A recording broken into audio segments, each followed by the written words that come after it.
રાજકોટમાં સ્થાનિક સ્વરાજની ચૂંટણીમાં ભયનો માહોલ. કોંગ્રેસ આગેવાન લલિત વસોયાના ભાજપ પર ગંભીર આક્ષેપો. ભાજપ ચૂંટણી જીતવા માટે પોલીસ અને સરકારી તંત્રનો દુરુપયોગ કરી રહ્યા હોવાનું લગાવ્યો આરોપ. સ્થાનિક સ્વરાજ્યની ચૂંટણીઓ ચાલી રહી છે. ફોર્મ ભરાઈ ગયા, ફોર્મની ચકાસણી થઈ ગઈ, ફોર્મ ખેંચવાનો સમય પૂરો થઈ ગયો છે. છતાં પણ ભારતીય જનતા પાર્ટી ઉમેદવારોને ડરાવી, ધમકાવી અને અત્યાર સુધી ફોર્મ પાછા ખેંચાવવા માટેના પ્રયત્નો કર્યા છે. ક્યાંક શારીરિક તાકાતનો ઉપયોગ કર્યો છે, ક્યાંય ધનનો ઉપયોગ કર્યો છે, ઘણી જગ્યાએ પોલીસ તંત્રનો, સરકારી તંત્રનો ઉપયોગ કર્યો છે. ચૂંટણી પંચનો પણ ભારતીય જનતા પાર્ટી દ્વારા ઉપયોગ કરવામાં આવ્યો છે.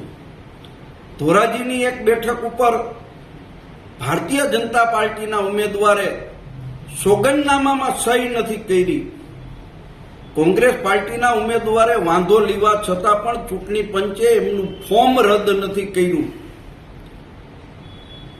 ઉપલેટા વિસ્તારની ખારતિયા સીટ ઉપર ઉમેદવારને જિંદગી બરબાદ કરી દેશું, ફોર્મ ખેંચી લે એવી ધમકીઓ પણ આપી છે. એનો પણ ઓડિયો અમે પોલીસ તંત્રને પણ આપ્યો છે, છતાંય પોલીસ તંત્ર દ્વારા પોલીસ ફરિયાદ લેવામાં નથી આવતી.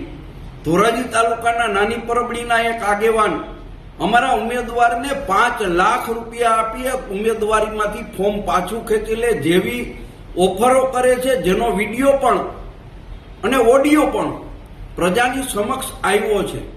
ભારતીય જનતા પાર્ટી સીધી રીતે ચૂંટણી મેદાનની અંદર જીતી શકે એવા કોઈ સંજોગો નથી. એટલે લોકશાહીને ખતમ કરીને પણ ચૂંટણી ન થાય અને ભારતીય જનતા પાર્ટીને હાર ન ભોગવવી પડે એટલા માટે આવા હાથકંડાઓનો ઉપયોગ કરી રહી છે, જે લોકશાહી માટે ખતરારૂપ છે.